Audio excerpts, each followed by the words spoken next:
ভোগ নিবেদন করে। ঠিক তখনই শ্বেত নাগিন, মনে হচ্ছে বউটার পুজো করা হয়ে গেছে। শঙ্খধ্বনি শোনা যাচ্ছে। যাই, আমি এবার গিয়ে প্রসাদগুলো নিয়ে আসি। হ্যাঁ কালনাগ, বাড়ির মানুষগুলো বড্ড ভালো। বউটা রোজ দুবেলা ভক্তি ভরে মায়ের পুজো করে, মাকে ভোগ নিবেদন করে, আর সেই ভোগ আমরা খাই। তুমি ঠিক বলেছ নাগিন।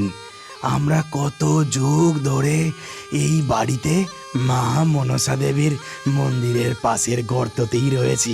আমাদের এখানে থাকতে কোনো দিনও কোনো অসুবিধাই হয়নি। তুমি দেখো, মা এদের সব সময় রক্ষা করবে। এই কথা বলে কালনাগ সেই মাটির গর্ত থেকে বেরিয়ে আসে, আর মা মনসাকে নিবেদন করা ভোগ সেখান থেকে নিয়ে আবারও গর্তের মধ্যে চলে যায়, এবং কালনাগ ও শ্বেত নাগিনী সেই প্রসাদ ভাগ করে খায়।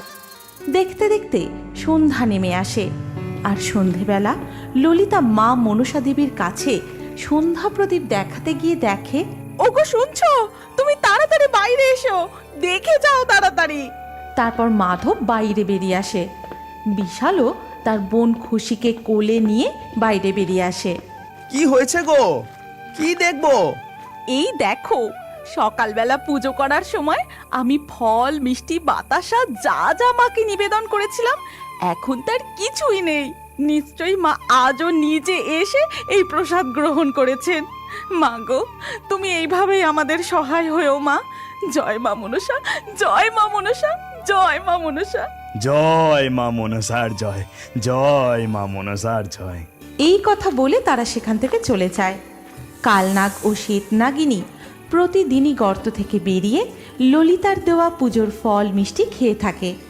তারপর তারা মন ভরে তাদের পরিবারকে আশীর্বাদ করে। কিন্তু একদিন সকালে তৃষ্ণায় গলাটা একেবারে ফেটে যাচ্ছে। সকাল থেকে প্রায় 2 ক্রোশ পথ গ্রামের পর গ্রাম হেঁটে বেড়াচ্ছি, তবু এখনো সাপের খেলা কেউ দেখতে চাইলো না। আজকালকার ছেলে মেয়েরা আর এসব সাপের খেলা টেলা কেউই দেখতে চায় না। এইভাবে চলতে থাকলে তো আর কিছুদিনের মধ্যেই আমাকে না খেয়ে মরতে হবে। সাপুরে আপন মনে এই সব কথা বলতে বলতে হাঁটতে থাকে।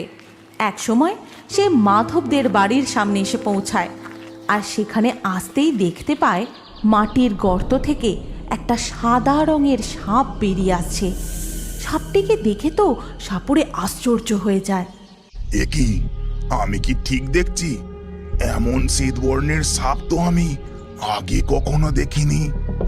কি অপরূপ তার রূপ, কি সুন্দর তার গায়ের চমক। এই সাপের খেলা দেখালে সবাই খেলা দেখতে বাধ্য। যেভাবেই হোক, একে আমাকে ধরে আমার পুটলিতে ভরতেই হবে। এই কথা বলে সাপুরে পিছন থেকে গিয়ে খপ করে সেই সাপটার গলা ধরে উপরে তুলে নেয়। শ্বেতনাগিনী প্রচণ্ড ভয়ে চিৎকার করতে থাকে। এ কি, তুমি আমাকে এভাবে ধরলে কেন? ছেড়ে দাও, ছেড়ে দাও বলছি। সাপুরে ঝোলা থেকে সাপের ঝুড়ি বার করে তার মধ্যে তাকে ভরে নেয়। তারপর দ্রুত পা চালিয়ে সেখান থেকে চলে যায়। সেই সময় কালনাগও সেখানে উপস্থিত ছিল না। কিছুক্ষণ পরে সে ফিরে এসে গর্তের মধ্যে ঢুকে দেখে শ্বেত নাগিনী সেখানে নেই। তারপর শ্বেত নাগিন, শ্বেত নাগিন, তুমি কোথায়? আমি তোমাকে দেখতে পাচ্ছি না কেন? কিন্তু শ্বেত নাগিনীর কোনো সাড়া শব্দ পাওয়া যায় না। কালনাগ গর্ত থেকে বেরিয়ে আশেপাশে তাকে খুঁজতে থাকে, কিন্তু কোথাও তাকে খুঁজে পায় না। তখন সে প্রচণ্ড কান্নায় ভেঙে পড়ে। তারপর সারা দিন কেটে যায়। সন্ধে পেরিয়ে গভীর রাত নেমে আসে। গভীর রাত নামতেই এ মা মনসা, শ্বেত নাগিনী কোথায় গেল? তুমি ওকে ফিরিয়ে দাও। আমরা যে যুগ যুগান্তরের সঙ্গে। সেই কান্নার আওয়াজ গিয়ে পৌঁছায় মাধবের কানে। তার ঘুম ভেঙে যায়। সে তার বউকে ডেকে বলে, গিন্নি, ও গিন্নি, বাইরে কে যেন একটা কাঁদছে, কিন্তু এত রাতে কে কাঁদছে বলো তো? গলা শুনে মনে হচ্ছে এটা কোনো ছেলের কান্না। ও তোমার মনের ভুল, এত রাতে কে কাঁদবে আবার? তুমি ওনার স্বপ্ন দেখেছো, এখন ঘুমিয়ে পড়ো তো। তারপর তারা আবারও ঘুমিয়ে পড়ে। পরের দিন সকালে ললিতা মায়ের পুজো করতে গিয়ে দেখে আগের দিনের পুজো দেওয়া ফল, মিষ্টি, প্রসাদ সেখানেই পড়ে রয়েছে। এই দেখে তো তার মনটা খুব খারাপ হয়ে যায়, কিন্তু সেসব না ভেবে আবারও ভক্তি ভরে মাকে পুজো দিয়ে প্রসাদ নিবেদন করে। তারপর সেখান থেকে চলে যায়। কিন্তু সেই দিন সন্ধে থেকে হঠাৎ করেই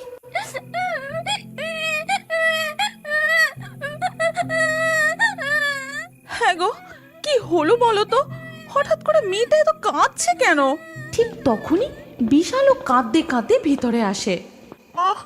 মা গো, আর পারছি না, আমার যে খুব পেটে যন্ত্রণা হচ্ছে মা, খুব কষ্ট হচ্ছে। ও মা, আর পারছি না। ছেলে মেয়েটার কি হলো বলো তো? সারাদিন তো ঠিকই ছিল, হঠাৎ করে এত শরীর খারাপ। আমাদের গ্রামে তো কোনো ভালো ডাক্তারও নেই, শহরে নিয়ে যেতে হবে। কাল সকালের আগে তো কিছুই সম্ভব না। ওগো, আমার মনে হয় মা মনসা আমাদের উপর কোনো কারণে রুষ্ট হয়েছেন, তাই তো তিনি আমাদের নিবেদন করা প্রসাদও আর গ্রহণ করছেন না। এমনটা তো আগে কখনো হয়নি। চলো না, আমরা গিয়ে মায়ের কাছে প্রার্থনা করি। তারপর তারা সবাই মিলে মা মনসার মন্দিরের কাছে প্রার্থনা করে। মা গো, আমরা কি অন্যায় করেছি? তুমি কি কারণে আমাদের উপর থেকে মুখ ফিরিয়ে নিচ্ছ মা? আমাদের তুমি ক্ষমা করে দাও মা, আমার ছেলে মেয়েকে সুস্থ করে দাও। এই বলে তারা মা মনসার মন্দিরের সামনে কান্নাকাটি করতে থাকে। ঠিক তখনই দেবী মনসা তাদের সামনে প্রকট হন আর বলেন, শান্ত হও তোমরা, আমি তোমাদের পুজোয় সম্পূর্ণ সন্তুষ্ট হয়েছি। কিন্তু আমার দুই ভক্ত কালনাগ ও শ্বেতনাগিন বহু বছর ধরে এই বেদির পাশের গর্তে রয়েছে। ওরা হলো এই ভিটের বাস্তুসাপ। তোরা আমায় ভক্তি ভরে যে ভোগ নিবেদন করিস তা ওই বাস্তুসাপেরাই গ্রহণ করে, আর ওদের আশীর্বাদেই তোদের সংসার দিন দিন ভরে উঠেছে। কিন্তু গতকাল সকালে এক সাপুড়ে এসে কালনাগের সঙ্গিনীকে ধরে নিয়ে চলে গেছে, আর তারপর থেকেই এই সমস্ত কিছু অমঙ্গল শুরু হয়েছে। মা মনসা, আপনি আমাদের এর উপায় বলে দিন। বাস্তু সাপকে ফিরিয়ে আনার জন্য আমরা কি করতে পারি? তোদেরকে কালনাগের সঙ্গিনীকে ওই সাপুরের কাছ থেকে ফিরিয়ে আনতে হবে, তাহলে এই সব কিছু আবার ঠিক হয়ে যাবে।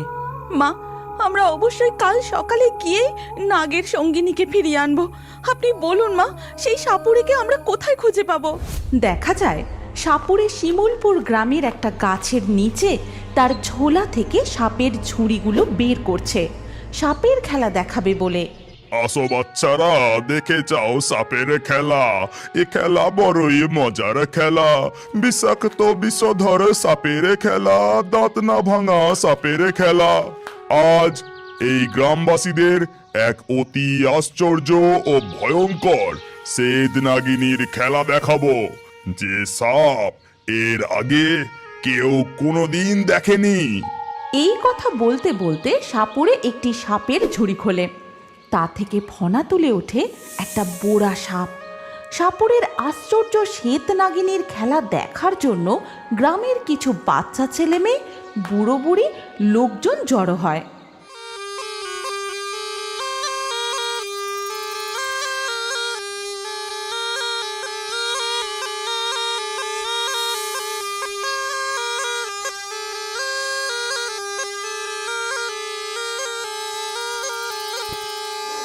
কি গো সাপুড়ে ভাই, তুমি যে বললে আশ্চর্য শ্বেতনাগিনীর খেলা দেখাবে, সেটা কোথায়? তুমি তো শুধুই হেলে ঢোড়া পোড়া কি সব আজে বাজে সাপ দেখিয়েই যাচ্ছ।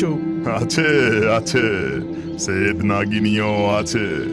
এইবার তোমাদের সামনে বেরোবে সেই অতি আশ্চর্য শ্বেত নাগিন।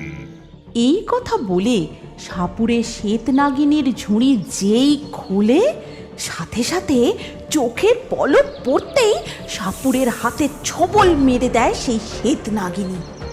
আর এই ভয়ঙ্কর দৃশ্য দেখে সেখানকার সমস্ত লোকজন ভয়ে এদিকে ওদিকে ছুটে পালায়। মা মনসা আমাদের এই গ্রামের কথাই তো বলেছিলেন, এখানেই নাকি আমরা সাপুড়েকে খুঁজে পাবো, কিন্তু কোথায় সেই সাপুড়ে? ওই দেখো গিন্নি, ওই গাছের নিচ থেকে সব লোকজন ওইভাবে এদিক ওদিক ছুটে পালালো কেন বলো তো? চলো তো গিয়ে দেখি।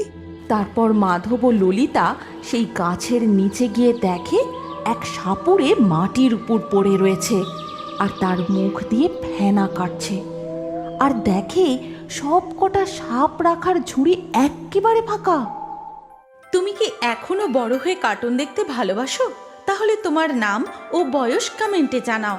আর আগের ভিডিও থেকে লাকি ড্রয়ে নির্বাচিত নামগুলি হলো রাজন, অনন্ত, তামিমি, চুমকি, রাজদীপ, আব্দুল, বিশ্বনাথ, মেহফুজ, পলাশ, অনিশা, চাঁদনি, দিয়া, অলোকেশ, উজান, হাবিব।